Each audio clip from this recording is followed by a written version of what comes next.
Sir, air India CEO ఈ air India flight crash అయింది కదా, దానికి సంబంధించి ఒక కీలక ప్రకటన చేశారు సార్. మాదేమీ తప్పు లేదు, ఇదంతా పైలట్‌దే తప్పు అంటూ ఆయన స్టేట్మెంట్ ఇవ్వడం జరిగింది. ఇది ఇప్పుడు చర్చనీయాంశంగా కూడా మారిపోయింది.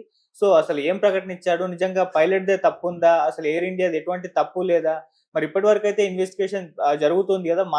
ఇన్వెస్టిగేషన్ ఏజెన్సీలు వాళ్ళ ఇన్వెస్టిగేషన్‌లో ఏం తేల్చాయి? దీనికి సంబంధించి ఏమైనా డీటెయిల్స్ ఉంటే చెప్పండి సార్. మనకి జూన్ 12న అహ్మదాబాద్ ఎయిర్‌పోర్ట్ నుంచి బయలుదేరిన ఆహ్, Boeing 787 dream line pilot flight ఇమ్మీడియేట్‌గా అక్కడే పక్కనే ఉన్న మేఘాని నగర్‌లో ఒక బీజే మెడికల్ హాస్పిటల్ హాస్టల్ మీద మెస్ మీద కూలిపోవడం. సో, అందులో 241 మంది. ఒక్క రమేష్ విశ్వాస్ కుమార్ మాత్రం బతికాడు. మిగతా 240 మంది చనిపోయినారు. అక్కడ మెడ్కోస్ 34 మంది చనిపోయినారు. మొత్తంగా 275 మంది చనిపోయినారు. ఈ ప్రమాదానికి సంబంధించి కారణం ఏంటనేది ఇప్పటి వరకు జరుగుతూనే ఉంది. దీని మీద రకరకాల ఇన్వెస్టిగేటివ్ ఏజెన్సీలు రంగంలో దిగే. మామూలుగా ఇంటర్నేషనల్ సివిల్ ఏవియేషన్ ఆర్గనైజేషన్ అని ICAO అంటారు. దీని ప్రకారం ఏంటంటే, క్రాష్ ఏ దేశంలో జరిగితే ఆ దేశాలకు సంబంధించిన ఇన్వెస్టిగేటివ్ ఏజెన్సీలు దాని మీద పనిచేయాలి.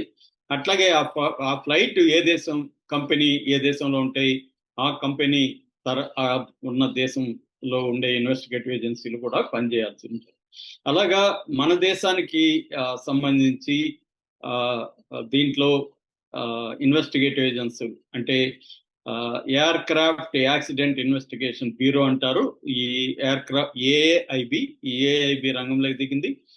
అట్లాగే DGCA director general of civil aviation వాళ్ళు దిగారు. అట్లాగే అమెరికాకు సంబంధించి నేషనల్ ట్రాన్స్పోర్టేషన్ సేఫ్టీ బోర్డ్ వాళ్ళు కూడా రంగంలో దిగారు. అట్లాగే తర్వాత US ట్రాన్స్పోర్టేషన్ సేఫ్టీ బోర్డు ఒకటి, తర్వాత ఫ్రెంచి సంబంధించిన, ఎందుకంటే ఈ బోయింగ్ లో ఫ్రెంచి వాళ్ళ పెట్టుబడులు కూడా ఉన్నాయని చెప్తున్నారు. సో వాళ్ళంతా కూడా రంగంలో దిగారు. మరోవైపు బ్లాక్ బాక్స్ దొరికింది, బట్ అది డ్యామేజ్ అయిందని చెప్తున్నారు. బ్లాక్ బాక్స్ ని అమెరికాలో వాషింగ్టన్ DCలో ఉండే ఈ నేషనల్ ట్రాన్స్పోర్టేషన్ సేఫ్టీ బోర్డు కి పంపిస్తున్నారు. వాళ్ళు దానికి ఆ డేటాను రిట్రీవ్ చేస్తారు అని చెప్తున్నారు. ఈ బ్లాక్ బాక్స్ లో 2 రకాలు ఉంటాయి. ఒకటేమో ఫ్లైట్ డేటా రికార్డ్ అంటారు, FDR ఉంటుంది. అంటే అక్కడ మనకి సాఫ్ట్వేర్ లో ఏమైనా ప్రాబ్లమ్స్ వచ్చిందా, మెకానికల్ ప్రాబ్లమ్స్ వచ్చిందా, ఇంజిన్ లో ఏమైనా ఇబ్బందులు వచ్చాయి, ఇవన్నీ కూడా ఈ డేటా రికార్డ్ లో ఉంటది. ఆ FDR డేటా అనేది వెరీ ఇంపార్టెంట్. రెండోది COR అంటారు, కాక్పిట్ వాయిస్ రికార్డర్. అంటే కాక్పిట్ అంటే పైలట్ కోపైలట్ వీళ్ళు కూర్చున్నది. అక్కడ వీళ్ళు మాట్లాడుకున్న ఇది కానీ వీళ్ళ వాయిస్ అంతా కూడా అక్కడ రికార్డ్ అవుతుంది. ఆ సౌండ్స్ ఏమన్నా ఉంటే సౌండ్స్ అన్ని కూడా రికార్డ్ అవుతుంది. ఎందుకంటే రమేష్ పైకి లేచిన 30 సెకండ్లలో ఒక సౌండ్ వినబడింది, పెద్ద సౌండ్ అన్నాడు. అది ఏం సౌండ్ అంటే ఇంజిన్ ఫెయిల్యూరా, లేకపోతే ఏదైనా బోర్డు ఢీకొన్నదా, ఇట్లాంటి డౌట్లు ఉన్నాయి. అవన్నీ కూడా వాయిస్ లో రికార్డులో బయటపడే అవకాశం ఉంది. అయితే ఇప్పుడు మామూలుగా దీని మీద రకరకాల అభిప్రాయాలు వచ్చాయి. నిన్ననే ఒక ఏవియేషన్ ఎక్స్పర్ట్ కెప్టెన్ స్టీవ్స్ అని అమెరికాలో ఉంటాడు, ఆయన ఒక అభిప్రాయాన్ని ఎక్స్ప్రెస్ చేశాడు. అదేంటంటే ఇది కోపైలట్ చేసిన తప్పు ఉండే అవకాశం ఉంది. కోపైలట్ రిట్రీటింగ్ ల్యాండ్ గియర్ ని రిట్రీట్ చేయాల్సిన దానికి బదులుగా వింగ్ ఫ్లాప్స్ ని రైజ్ చేశాడు. అందువల్లనే అది పైకి వెళ్ళలేకపోయింది. దాని speed and air speed and altitude అనేది అది తీసుకోలేకపోయింది. 625 అడుగుల ఎత్తులోకి వెళ్ళిపోయి అది ఇంక పైకి పోలేకపోయింది. అందుకనే థ్రస్ట్ లేదనేది చెప్తున్నారు. థ్రస్ట్ అంటే ఫోర్స్, ముందుకు పోవడానికి పైకి లేయడానికి కావాల్సిన ఫోర్స్ ని థ్రస్ట్ అంటారు. థ్రస్ట్ ప్రాబ్లం రావడానికి ఈ వింగ్ ఫ్లాప్స్ అంటే ఆ వింగ్స్ దగ్గర ఉంటాయి. ఆ వింగ్ ఫ్లాప్స్ ని రైజ్ చేయడమే ప్రధాన కారణంగా ఆయన స్టీవ్ చెప్తున్నాడు. ఇక ఆ వీడియోను లాస్ట్ మినిట్ లో వీడియో తీసిన ఆర్యన్ అన్సారీ ఆ అబ్బాయి నిన్న కూడా మీడియాతో మాట్లాడాడు. ఆ అబ్బాయి ఏం చెప్తున్నాడంటే, నిజానికి నేను పైలట్ కి సెలెక్ట్ చేస్తున్నాను, ఎందుకంటే నేను చూస్తున్నాను, నేను దగ్గరగా చూసింది నేనే కాబట్టి చూస్తున్నాను, అది బాగా ఊగుతుంది, కిందికి వచ్చేస్తుంది. నిజానికి అది మేఘానగర్ బస్ స్టాండ్ మీద పడిపోయే అవకాశం కనిపించింది. కానీ పైలట్ బస్ స్టాండ్ మీద పడిపోతే ఎక్కువ మంది చనిపోతారని చెప్పి దాన్ని జాగ్రత్తగా మ్యాక్సిమం ట్రై చేసి పక్కకు తీసుకొచ్చాడు. ఆయన ఒక ఖాళీ జాగా ఉంది, ఆ ఖాళీ జాగాలో దాన్ని క్రాష్ చేద్దామని ట్రై చేస్తున్నట్టుగా నాకు అర్థమైంది. అయితే ఆయన వల్ల కావట్లేదు, అది వేప చెట్టుకి తగిలి ఆ బిల్డింగ్ మీద పడిపోయింది. ఆయన ఇంకా వేరే మార్గం లేక వదిలేశాడు.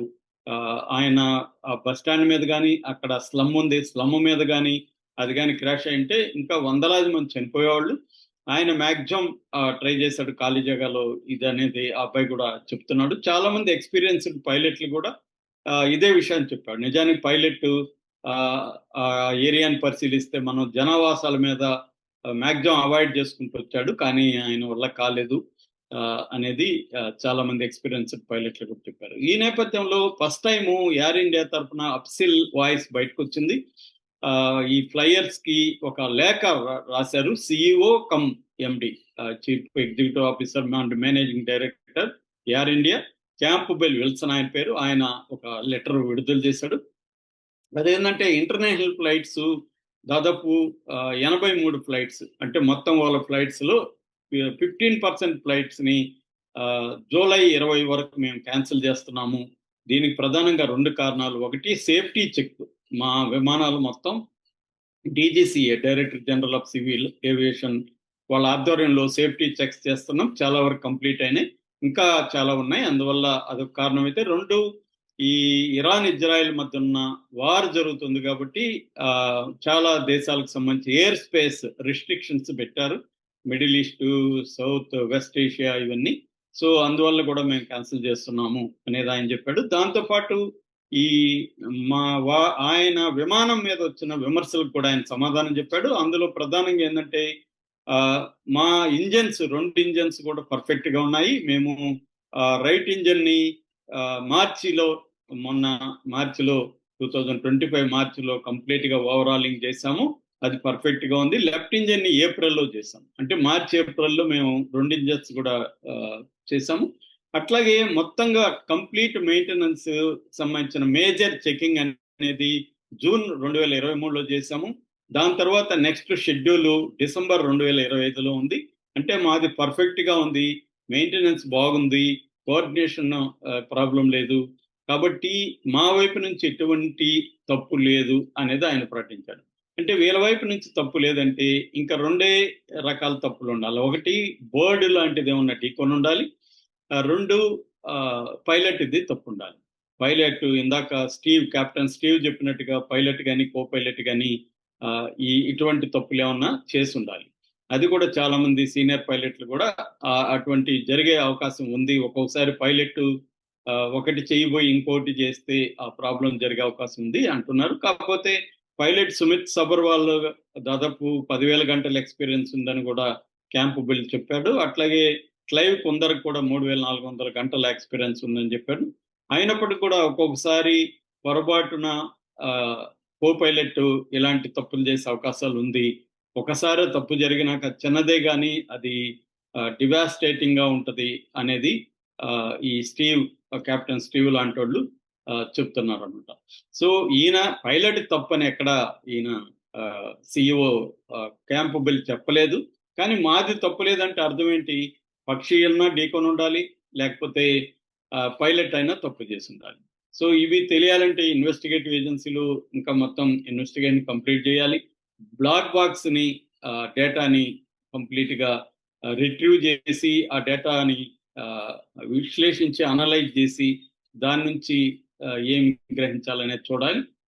ఇవన్నీ అట్లాగే మెయింటెనెన్స్, దీన్ని రోజు మెయింటెనెన్స్ ఎలా ఉన్నింది ముందుగా ఆ టీంనంతా కూడా విచారిస్తూ ఉన్నారు. సో ఎక్కడైనా కాన్ఫిగరేషన్ సెట్టింగ్స్ లో ఏమైనా ప్రాబ్లం ఉందా, సాఫ్ట్వేర్ లో ప్రాబ్లం ఉందా అంటే ఈయన చెప్పింది బేసిక్ గా మా వైపు నుంచి అయితే ఎయిర్ ఇండియా వైపు నుంచి ప్రాబ్లం లేదన్నాడు. సో అంటే విమానంలో ఏం ప్రాబ్లం లేదు, మా ఎయిర్ ఇండియా మెయింటెనెన్స్ లో ప్రాబ్లం లేదు, మా వైపు నుంచి ఎటువంటి తప్పు జరగలేదు అనేది సిఇఓ చెప్పాడు.